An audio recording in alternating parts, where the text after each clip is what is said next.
एर्तुग्रुल गाजी Urdu episode 1 season 4। Episode की शुरुआत एक ड्रामेटिक दृश्य से होती है। एर्तुग्रुल गाजी और उनका कबीला घोड़ों और ऊंटों पर सवार एक विशाल और सूखे मैदान से गुजर रहा है। हवा में धूल उड़ रही है और हर कोई थका हुआ है, खासकर बुजुर्ग, बच्चे और महिलाएं। उन्हें पानी की तलाश है। एर्तुग्रुल अपने भरोसेमंद साथियों तुर्गुत अल्प, बामसी बेरेक और डोगन अल्प के साथ आगे नजारा देखने निकलता है। वे एक ऊंची पहाड़ी पर चढ़ते हैं और नीचे एक विशाल हरे भरे मैदान, घने जंगलों और एक नदी को देखकर हैरान रह जाते हैं। यह जगह स्वर्ग जैसी लगती है। यह जगह है सगुत, सोयूत और उसके आसपास का इलाका, जो भविष्य में ऑटोमन साम्राज्य की पहली राजधानी बनेगा। लेकिन इस खूबसूरत जमीन पर खतरा मंडरा रहा है। एर्तुग्रुल की नजर दूर एक कारवां पर हमला होते हुए देखती है। हमलावर एक बर्बर जंगली कबीला है। एर्तुग्रुल अपने साथियों के साथ तुरंत उन लोगों की मदद के लिए दौड़ पड़ता है।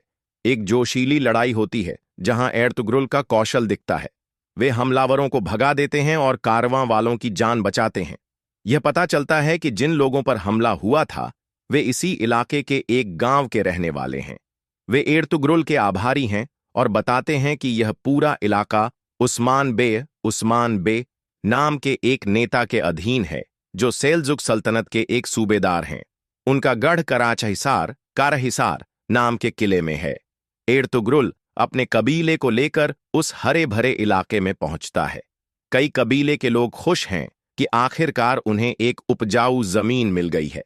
वे नदी के किनारे डेरा डालते हैं, लेकिन शांति ज्यादा देर नहीं टिकती।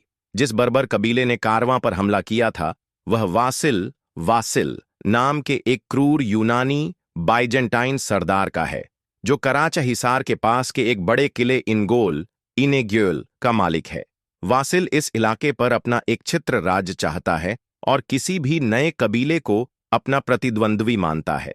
वासिल को पता चलता है कि एक नए और ताकतवर तुर्क कबीले ने उसकी जमीन पर डेरा डाला है और उसके सैनिकों को मारा है। वह गुस्से में आगबूला हो जाता है। वह एर्तुग्रुल और कई कबीले को इस जमीन से उखाड़ फेंकने की कसम खाता है। इधर एर्तुग्रुल को एक रहस्यमय व्यक्ति मिलता है, इब्न अराबी का एक शिष्य, एक सूफी संत और ज्ञानी व्यक्ति। वह एर्तुग्रुल को इस बात के लिए मार्गदर्शन देता है कि यह जमीन उनके भविष्य की नींव है और उन्हें यहां डटकर रहना होगा और इसकी रक्षा करनी होगी। एपिसोड का अंत एक बड़े खतरे की आहट के साथ होता है। वासिल अपनी विशाल सेना को इकट्ठा करता है और एर्तुग्रुल के छोटे से कैंप पर चढ़ाई करने की योजना बनाता है। वह चिल्लाकर कहता है, मैं इन तुर्कों को उनकी कब्र में दफना दूंगा। एर्तुग्रुल को अभी तक पता नहीं है कि कितना बड़ा तूफान उनकी ओर बढ़ रहा है। वह अपने लोगों को सुरक्षित रखने और इस नई जमीन पर अपना झंडा गाड़ने की तैयारी में लगा है।